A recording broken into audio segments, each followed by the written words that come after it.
We walk through this life and we collect wounds. A sharp word from a parent, a betrayal by a friend, the rejection from a lover, a judgment from a stranger. And these moments, they stick to us. They become part of our story. I am the one who was abandoned. I am the one who's not good enough. I am the one who was misunderstood. We build a fortress around these wounds, an armor of personality, of defenses, of fears, of strategies to never be hurt that way again. And we carry this armor, and it is so heavy. We believe the world is a dangerous place, filled with people who can hurt us. And so we hide, we attack, we protect. But what if the hurt is not what we think it is? What if the pain is a doorway? What if the person we are protecting isn't even real? This is a deep question. It asks us to look at the very foundation of who we think we are. Because the truth is, the pain is not the event. The event is just an event. The rain falls, the wind blows, a person says a word. The pain, the hurt, is the resistance. It is the friction of reality rubbing against the story of me. Who is this me that gets hurt? Who is this me that feels so fragile? This me that needs to be defended, validated, and protected. Let's look at it, not with judgment, but with a gentle, loving curiosity. This is the beginning of freedom. The journey is not about building stronger walls. The journey is about realizing you are not the one inside the walls.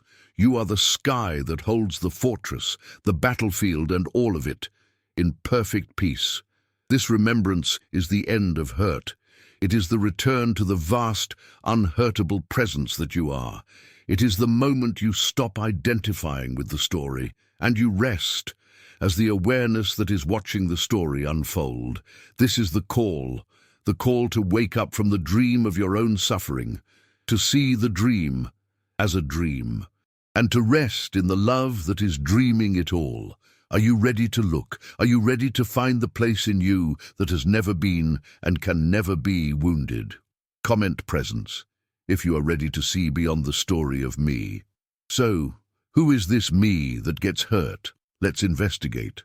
Is it your name?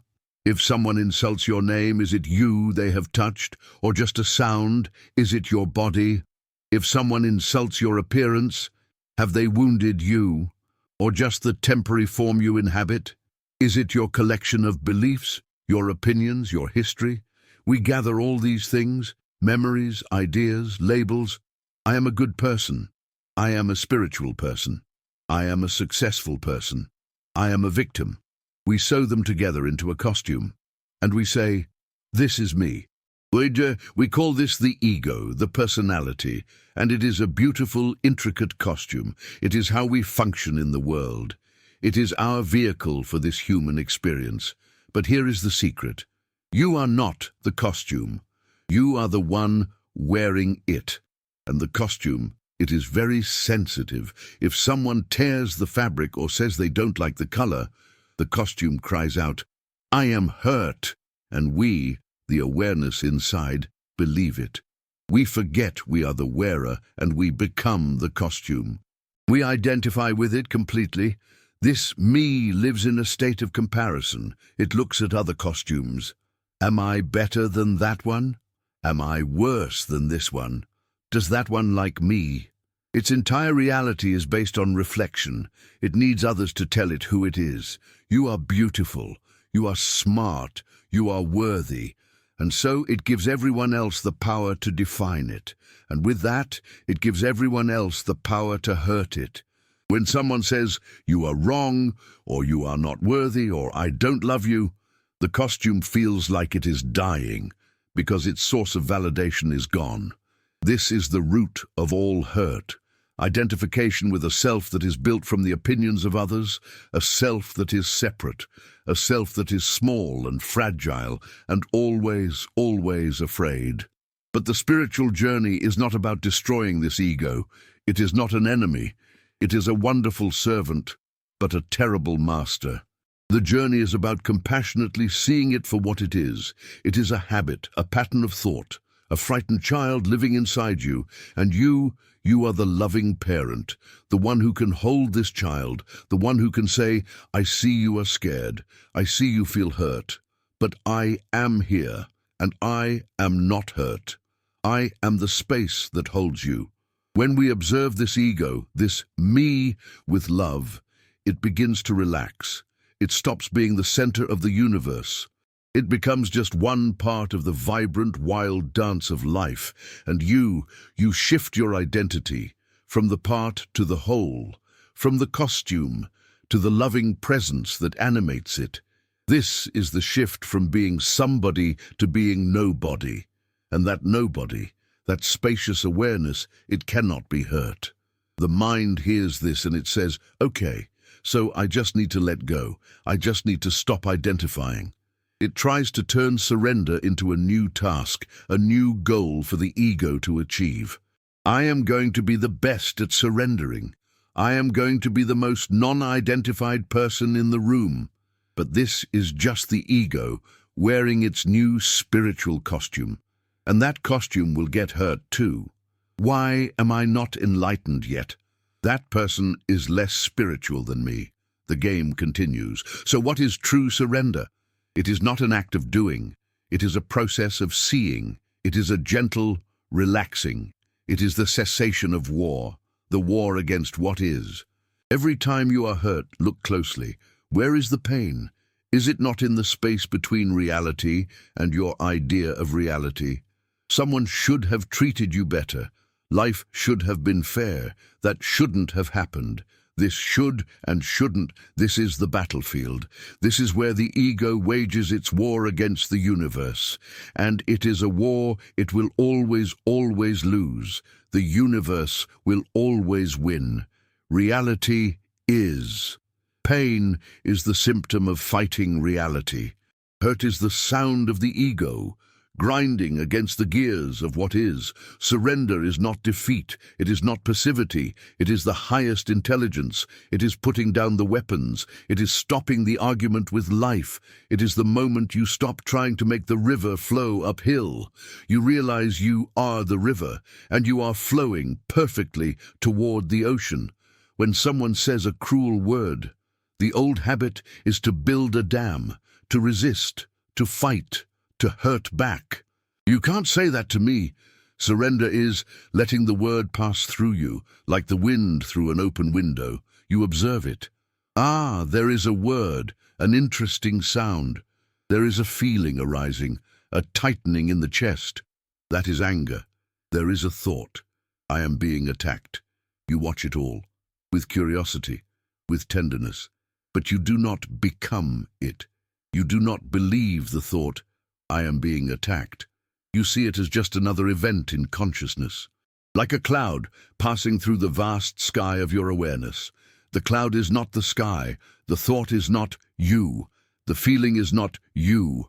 The hurt is not you. You are the sky. Vast, clear, open and untouched. The clouds, they come and go. They are beautiful, they are stormy, but they never ever stain the sky. This is your practice, to stop identifying with the clouds, and to rest as the sky. If this path of letting go resonates with your heart, subscribe and join this journey with us. When you stop identifying with the costume, with the clouds, what is left? Who are you? You are not the thoughts, you are not the emotions, you are not the body, you are not your history, you are not your roles. When you subtract all the things that change, what remains? Stillness, silence, a sense of amness, a pure, unqualified presence, a loving awareness. This is your original nature. This is the self. This is the Atman.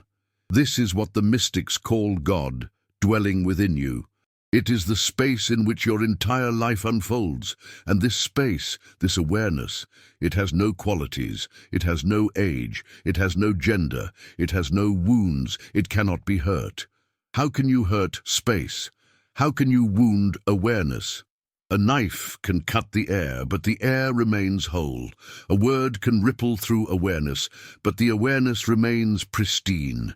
This is the great discovery. You, the real you, is unhurtable. The only reason you have ever felt hurt is because you mistook yourself for something you are not. You mistook yourself for the small, fragile, temporary costume. Awakening is the process of remembering who you are, of shifting your identity from the passing show to the silent witness of the show. And from this place, love changes. Love ceases to be a needy, fearful transaction. The ego loves in order to get something. It needs validation. It needs security. It needs to feel complete. I will love you if you love me. I will love you if you make me feel good. This is a contract, but the self, the loving awareness, it is love. It doesn't need love from anyone. It is the very source of love. It is like the sun. The sun does not need the flowers to shine. The sun just shines, because that is its nature. And in its shining, the flowers bloom. When you know yourself as this awareness, you stop seeking love. You become a source of love. You radiate it, not as an act, but as a state of being. Your love is no longer conditional. It is not dependent on how others treat you, because you are no longer defined by them. You are defined by the love that you are. When you are rooted in this place, you can be with another person and just love them. You don't need them to be different. You don't need them to validate you. You are just present with them, offering the space of your loving awareness. This is the only true gift we can ever give. And it is the love that heals the world, because it is not personal. It is the love of the universe flowing through you. When you love from this place, you see the costume of the other person, and you see the light of awareness shining from within it. You see God in another form, and how can you be hurt by God, who is also you? The game of hurt, it just dissolves. So, how do we practice this? How do we live from this place? The mind is very old. The habits are deep. The habit of identifying with the me story is powerful. The practice is the witness. The practice is to become the silent, compassionate observer of your own life. When a moment of pain arises, someone betrays you, you feel a deep sting. The old way is to become the pain, to dive into the story. How could they do this to me? This is terrible. I'm a victim. I'm so hurt. We replay the movie over and over. We feed the story. We become the hurt one. The new way. The path of awareness is to watch. A feeling arises. It is intense. It feels like a fire in the chest. Instead of running from it or diving into it, you turn toward it with curiosity. Ah, this is the feeling of betrayal. Hello, pain. I see you. Where is it in my body? It's in my throat. It's in my stomach. What thoughts are coming with it? I am not safe. I am unlovable. You just watch. You are the scientist of your own inner world. You are the loving mother holding a crying child. You don't become the crying child. You are the space that is holding the child. You breathe into the feeling. You allow it to be there. You give it permission to exist without judgment. You are welcome here, pain. This is the magic. When a feeling is fully seen, fully allowed, it begins to dissolve. It is like a wave rising to its peak. And when you don't resist it, it crests and it falls. It passes. It was never you. It was just energy moving through the space of you. This is the end of hurt. It is not that the waves stop coming. This is a human life. The waves of joy and sorrow and anger and fear, they will come. But you are no longer a small cork, tossed around, terrified of the next wave. You are the ocean. You are the deep, silent, vast stillness that allows all the waves to rise and fall. You are not afraid of the waves, because you know you are the waves, and you are the ocean. There is no separation. The person who hurt you, you begin to see them in a new light. You see their costume. You see their own pain. You see that they too are lost in their story. They are identified with their own me. which is afraid. And a person who is afraid, they lash out. They are just suffering. And when you see their suffering, you can't feel anger. You can only feel compassion. Your heart breaks open, not in pain, but in love. You see them, you see their wound. And you don't take it personally, because the person they were attacking was never you. It was just a story they had, about a story you had. It's just dreams, interacting, and you are the one who is awake. This is the freedom. The freedom is not a world where no one ever says a cruel word. The freedom is not a life without pain. That is a fantasy. The freedom is realizing that you are not the one who can be hurt. You are not the fragile, temporary, defended self. You are the eternal, spacious, loving awareness that is witnessing this entire, magnificent play. You are the love that holds it all.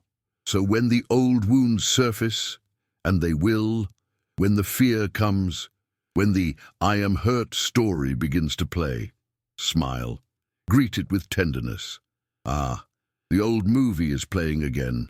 Hello, old friend. See it, acknowledge it, hold it, like a precious crying child. But know, with a deep, unshakable knowing, that it is not who you are. You are the one holding it. You are the space. You are the silence. You are the love. And you are free. You were always free. You just forgot. And this is the beautiful, gentle process of remembering. There is nothing to do. There is nothing to fix. There is nothing you need to become.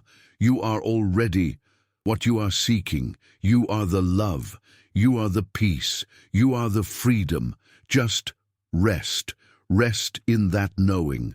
Rest in the silence that is underneath all the noise. That silence is your true home. And in that home you are perfectly safe. You are whole, and you are love itself. Be here now, in this love. It is all there is. Subscribe, turn on the bell, and continue this path of remembrance. Each moment is a new invitation, an invitation to come home to the love that you are now.